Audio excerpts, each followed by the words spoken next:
Hi, my name is Kozak, and together with several Archakov, we created a project on FIFA player price analysis. So, all FIFA series by EA Sports have an integral part of the game, which is a transfer market, where you can buy any available player. This market plays an important role in club building as it gives you the possibility to sell players and buy needed for your squad. Thus, it is very important to be very precise on the transfer market. A lot of people lose money on bad transfers. So our target audience for this project is all FIFA players, as the question of setting an optimal price for selling a player appears every day. Moreover, this idea can also be applied to not only to FIFA22, but to all games which have a transfer market, which are NHL, NBA, and many more. So it's quite extendable. The questions we ask to ourselves are: what are the most essential player stats considering the price of this player on a transfer market? Can we build a statistically significant regression model based on players in-game statistics to determine the price of this player on transfer market? And which player statistics influence FIFA 22 the most? Means what statistics are bringing imbalance to the game. The data we used for our analysis was taken from Kaggle.com.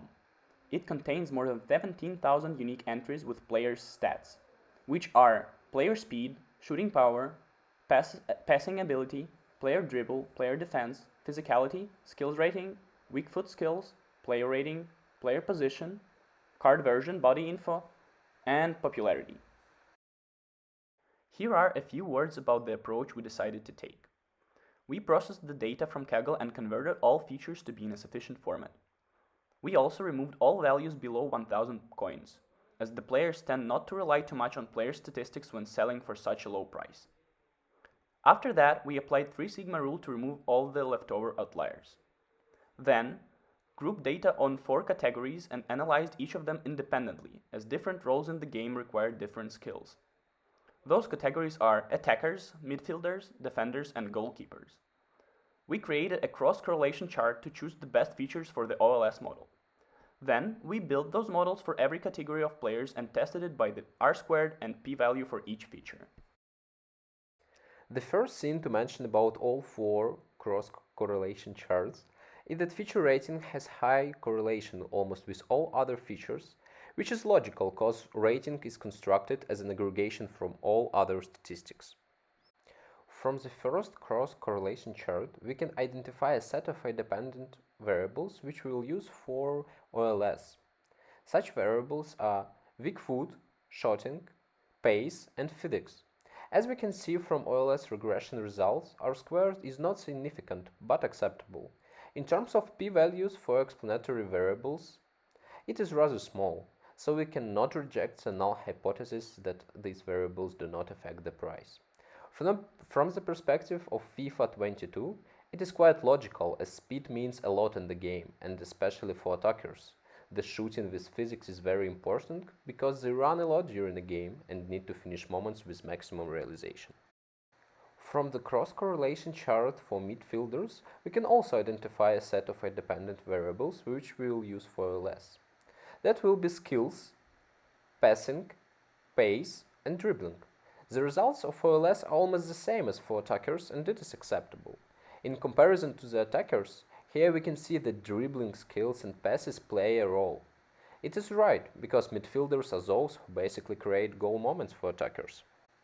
From the cross-correlation chart for defenders, in the same way we identify a set of independent variables. It will be passing, shooting, pace, defending, and height. The results of OLS are worse here because of one feature, height. There is a rather interesting situation with it. Even though the p-value for it is more than 0.05, in twice, the removal of this feature leads to an increase of p-values for all other features. From the perspective of econometrics, it means that this variable takes part of variance on itself, even though it is insignificant. But from the perspective of FIFA 22, height plays a role for defenders because they score a lot of goals after air passes, where they definitely need big height. In comparison to the attackers and midfielders, here we can see that defending plays a role which is obvious for defenders. As we can see, the cross-correlation chart for goalkeepers differs from all others a lot. Despite this, we tried to choose independent features and build linear regression, but we didn't find any set of such variables that would fit the model.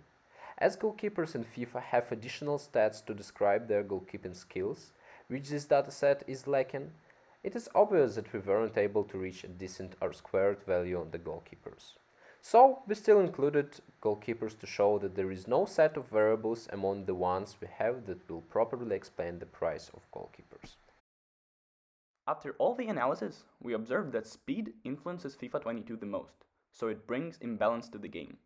As we can see from the pace-to-price trendline scatter plots, which we built for every category, the trend line for every category is upward, which is logical, but what is fascinating is how there are no outlying expensive players with small pace, whereas on any other criteria, for example dribbling or defense, even a million coin costing players may lack some points in there.